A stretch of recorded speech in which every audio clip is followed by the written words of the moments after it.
అందరికీ నమస్తే. నేను మీ చెన్నా చరణ్ వెంకట్ కాకినాడ. ఈరోజు నేను భారతీయ కవి, రామాయణ రచయిత వాల్మీకి గారి గురించి మాట్లాడుతున్నాను. వాల్మీకి సంస్కృత సాహిత్యంలో రామాయణాన్ని రాశారు. ఈయనని సంస్కృత భాషకు ఆది కవిగా గుర్తిస్తారు. ఇతడే శ్లోకం అనే ప్రక్రియను కనుగొన్నారు. రచయితసుని పుత్రుడు కాబట్టి అతడు రచయితసుడు అని కూడా ప్రసిద్ధి. వాల్మీకి ఎవరు? వాల్మీకము అంటే పుట్ట నుండి వెలుపులకి వచ్చిన వారు కావున వాల్మీకి రామ రామ అని తపస్సు చేసిన వారు కావున మహర్షి రాముని జీవిత చరిత్రను రామాయణంగా మహాకావ్య రచన గావించినాడు కావున ఆది కవి అయ్యాడు. ఆయన తల్లిదండ్రులు ఎవరు అనే విషయంపై కట్టుకథలు చాలా ఉన్నాయి. ఆనాటి రచయితలు పాటిస్తున్న విధానము యాదవ్యాసుడు తాను మత్స్య గ్రంథి పరాశరుల కుమారుడును అని తన రచనల్లోనే చెప్పుకున్నాడు. అదే విధంగా రచయితగా తాను ఎవరన్నది ప్రత్యేకంగా వాల్మీకి అయినప్పటికీ సందర్భానుసారంగా సీతను రాముడికి అప్పచెప్తున్న సమయంలో ఉత్తరాఖండలో వాల్మీకి ఎలా రాశాడు? రామా, నేను ప్రాచేతసుడి 7వ కుమారుని 2 సంవత్సరాలు తపస్సు చేసి ఏ పాపము చెయ్యని అబద్ధమాడని మహర్షిని. సీత నిన్ను తప్ప మనస వాచ పరపురుషుడిని ఎరగని ప్రతివ్రత. ఆ మాట నమ్ము.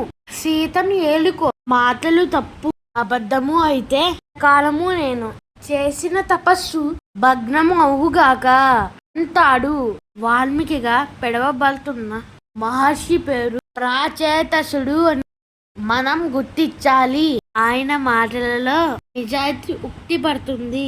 వ్యాసుడు రచించిన అష్టాదశ పురాణంలో శ్రీమద్ భాగవతంలో ఒక గొప్ప పురాణము. భారతదేశంలోని మహాపురుషుల చరిత్రలు రాయబడి ఉన్నాయి. వాల్మీకి రామాయణంలో 23,000 శ్లోకాలు 7 కాండాలుగా విభజించబడి ఉన్నాయి. రామాయణంలో 4,50,000 పదాలు ఉన్నాయి. మహాభారత కావ్యంలో దాదాపుగా బహువంతు భాగం ప్రసిద్ధ ఆంగ్ల రచన ఇలియాడ్కు ఇది 4 రెట్లు పెద్దది. రామాయణం దాదాపు క్రీస్తుపూర్వం 500లో రాయబడింది అని నమ్ముతారు. రామాయణంలో చెప్పబడిన విషయాలను అనుసరించి కనీసం 1,00,000 సంవత్సరాల ప్రాచీన అయినదని నమ్మకం. ఇతర ఇతిహాసాలలాగే రామాయణం కూడా ఎన్నో మార్పులకు, కలుపుగోర్లకు, తీసివేత్తలకు గురి అయినది. వాల్మీకి రామాయణంలో తను శ్రీరాముడికి సమకాలీనుడు పేర్కొన్నారు. శ్రీరాముడు వాల్మీకిని అరణ్యవాసంలో కలిసినట్టు సీతను వనవాసానికి పంపినప్పుడు వాల్మీకి ఆశ్రమంలోనే సీత ఉన్నట్టు తెలుస్తుంది. ఈ ఆశ్రమంలోనే సీత లవకుశులను కన్నట్టు వీరిద్దరి విద్యాభ్యాసం ఇక్కడే వాల్మీకి దగ్గర జరిగినట్లు రామాయణం ద్వారా వస్తుంది. వాల్మీకి తపస్సు చేసిన తరువాత ఆశ్రమవాసం చేయసాగారు. ఆశ్రమ ధర్మాలలో భాగంగా గంగానది తీరానికి సంధ్యకు రాగా భరద్వాజుడు అనే శిష్యుడు అతని వస్త్రాలు తెస్తాడు. మార్గంలో తామస నది వద్దకు చేరుకుంటారు. తామస నది నిర్మలత్వాన్ని చూసి ఆ నదిలోనే స్నానం చేయాలి అని నిర్ణయించుకుంటారు. స్నానానికి నదిలో దిగుతూ ఒక పక్షి జంతని సంగమించడం చూస్తాడు. పరవశానికి గురవుతాడు. అదే సమయంలో మగపక్షి బాణం తగిలి చనిపోతుంది. భర్త చావును తట్టుకోలేక ఆడపక్షి గట్టిగా అరుస్తూ చనిపోతుంది. ఈ ఘటనను చూసి వాల్మీకి మనసు కరిగి శోకానికి లోనవుతాడని ఈ సంఘటనకు కారణం ఎవరా అని చుట్టూ చూస్తాడు. ఒక బోయవాడు బాణాలతో కనిపిస్తాడు. వాల్మీకి కోపం వస్తుంది. ఆ శోకంతో కూడుకున్న కోపంలో బోయవాడిని శపిస్తాడు. ఓ కిరాతకుడా, నువ్వు శాశ్వతంగా పికితి పాలవ్వు. ఎందుకంటే కొంచె పిట్టల జంట నువ్వు చంపిటివి.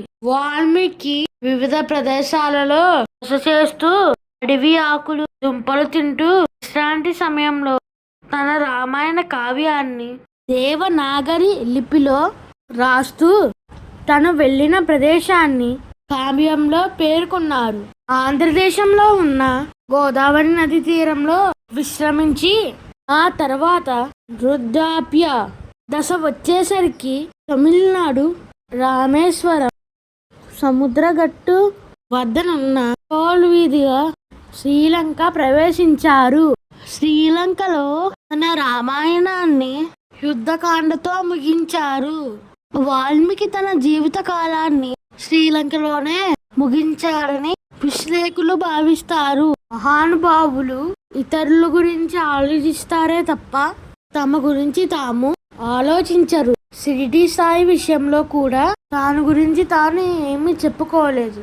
ప్రజలు షిరిడి సాయి మనవారు అంటే మనవారు అని అనుకుంటున్నారు. హిందువులు ఇంకా ముస్లింలు బాబా నావారు అని అనుకుంటున్నారు.